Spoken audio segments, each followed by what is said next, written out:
Hi, and welcome to this live reading from Bailey and the CEO by Amy Q. Barker. And this is presented by Itsy Bitsy Book Bits. Chapter 1. The first time I saw him in person was 7 years ago at the all-employee town hall. He wasn't the chief executive officer then. He had just become our newest senior vice president. The current CEO, all jowls, polish, and comb over, had put this meeting on the books months ago and was standing at the podium, clearing his throat into the microphone, while the SVP sat behind him like wooden statues awaiting execution. We were all nervous. We had just lost our patents on 3 of our top-selling products, and you could practically smell the anxious sweat leaching out of the pores of every employee in the assembly hall. Would there be reorgs, pay cuts, forced retirements, layoffs? Worse, takeover, a merger? In the 120-year history of the company, we had remained independent. We were known for being the best at glass and plastics. But these were bad times for the economy, for our industry, for our company. All previous bets were off. Our stock was in the tank, our pipeline dried up, our regulators never harsher or more unyielding. Our lives were in the balance. I bit my lip and glanced over at Tina as she nervously twirled her security badge on its lanyard for the millionth time. We were seated in our usual spot, back right corner, hidden among the dark obscurity of camera cords and audiovisual techies filming the imminent demise in real time, streaming video to 80,000 employees worldwide. Tina tried to give me a small, reassuring smile, but failed miserably. So we both stared ahead stoically. Good morning, good afternoon, good evening to all my Havelin colleagues around the world. Welcome, the CEO began with his familiar gruff voice. Thank you for coming. I'm Roger Wilson, and today I'm excited to share a new order of business as well as set our sights on this coming year's challenges and opportunities. We know this has been an arduous season for our company, but we intend to face it head on and look toward the future. There's a lot to unpack and a lot to be thankful for, so let's dive right in and focus on what's ahead. Light, tepid applause. Our agenda today. I'll present a few overview slides, then I'm going to hand it over to Martin for a quick status to date on the Horizon Initiative. And we'll give an overview of the financials. Fox will apprise you of the latest pipeline. And finally, Dan will discuss some org changes and HR updates. Pause. Breathe. In and out. And we intend to leave plenty of time at the end for questions and answers. So without further ado, let me jump right into the latest innovation challenge and the results of the Nano project, which we began Nano 5 years ago. Nervous shuffling of feet under chairs. No one really listening. The CEO droned on for what seemed like hours, followed by more of the same from the others. When the CFO stood to deliver her speech, you could cut the tension in the room with a knife. It was as if we were all dead employees walking and were finding it impossible to pay attention to a single word. Plus, we'd heard it all before. Increase production and profits, reduce OpEx, drive speed, value, quality, delivery. Results. We needed results. But what about sanity? Where did that fit into the equation? Low. Non-existent. Lost to the all-encompassing, all-important, unemotional dollar. At one point, upon seeing the financials, a downward trend line that projected like a cliff face off the side of a mountain, Tina hissed under her breath. Shit. We were screwed. All of us. Period. The employees, the company, the community, everything in this small town was tied to this sinking anvil. The school, the firehouse, the grocery store, the newspaper, the parks, the coffee shop, the pizza parlor. The everything.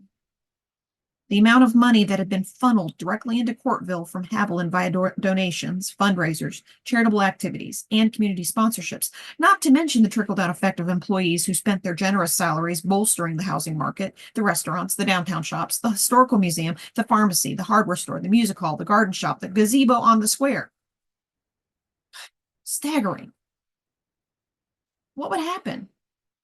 The consequences could be catastrophic. Mercifully, finally, the screen went dark for a moment. As the CFO finished and stepped back into the shadows. Everyone looked tired, worn, confused. disheartened. We were in a pressure cooker set to whistle at any moment, boiling and roiling in our seats, lobsters still alive in the pot but flailing, the pain of the steam cooking us from the inside out. That's when, almost imperceptibly at first, the energy in the room began to shift. A light whispering in the back, a few hairs standing up on people's necks, a current of something strange, wispy, intangible coming into focus like white horsetail clouds, breezing softly by in a dark onyx sky. Tina and I glanced around, then at each other. What was it? Our brows furrowed. Then a man took the podium. People sat up in their seats, leaned forward, hushed, coffee cups forgotten. The darkness of the stage somehow now oddly welcoming, beckoning, willing us forward, drawing us in. I ventured a quick peek at Tina. You know him? A shrug. Nope, no idea. He was tall, dark, handsome.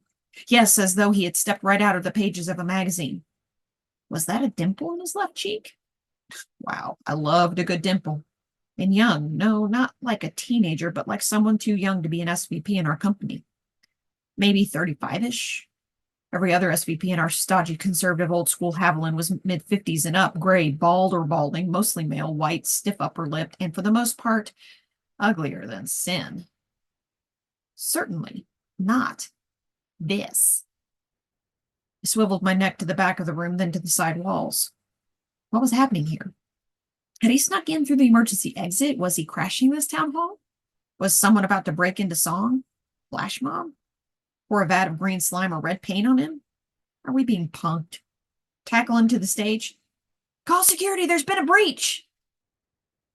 He grabbed the microphone from the podium and walked to center stage with it. OMG, he's coming out from behind the podium? That has never been attempted before. Quick, someone snatch the AED device from the wall! He said with a big, hearty, welcoming laugh. Good morning, everyone. How's it going? Y'all awake? He waited as everyone stared, transfixed, mute. He repeated. I said, are you awake? Stunned, the audience replied, yeah, yup. He went on. Well, now that I have your attention and you've heard Roger and the other SVPs explain how the world is coming to an end, let me tell you about our bright future. There was an audible gasp in the room. Was he messing with us?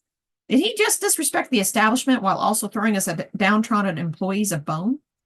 After that last speech by the CFO, how could he use the word bright as if it was even remotely possible?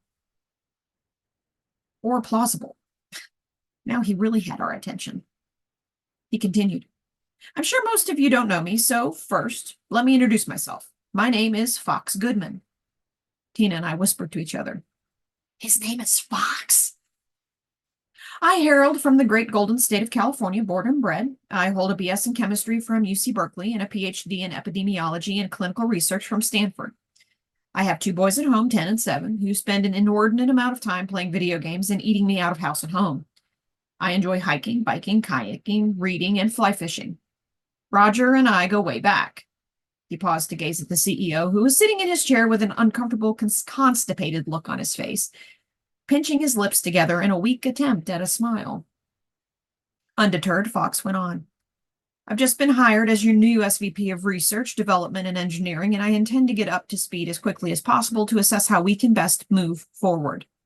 Now, I know many of you are scared, anxious, let's be honest, shaking in your boots. He chuckled, and the audience was so astonished by the blunt, unfiltered honesty and buoyancy that they didn't even have the fortitude or decency to laugh in response.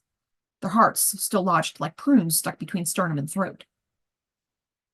The key to my approach is to cut, stop, or reverse what isn't working, and to start, keep, or focus on what is. I'm here to help steer Havelin into the 21st century with a renewed vision and passion for innovation that will honor our heritage and history while also helping us rise above this slump. So today, I'm going to briefly touch on some quick wins, then discuss the wheels we have just now set in motion and an action plan for each team to brainstorm against specific initiatives that require thoughtful redesign. Before we begin, though, I should warn you, what I'm about to show you, what I'm proposing is not going to be easy. It's going to take a lot of effort, a team effort, the whole Havelin team, to make it work. But I'm willing to give it a try if you are. What do you say? Are you with me? Shocked silence, blank faces like deer caught in the proverbial headlights. I gawked at Tina. Was this a rhetorical question? Were we, the peons, pen pushers, puny people, being asked to participate in this meeting? To participate in the future of this company? Again, he reiterated, this time with a big, encouraging smile. Are you with me? Another moment of hesitation, and then a dam broke loose. Heck yeah! Yes, sir! All right! Applause and fist bumps. It was a wondrous thing to behold. So beyond the pale, I actually went pale and felt myself grinning from ear to ear. Tina's slack jaw clamped shut, her lips ticked up, and we nodded at each other like happy bobbleheads.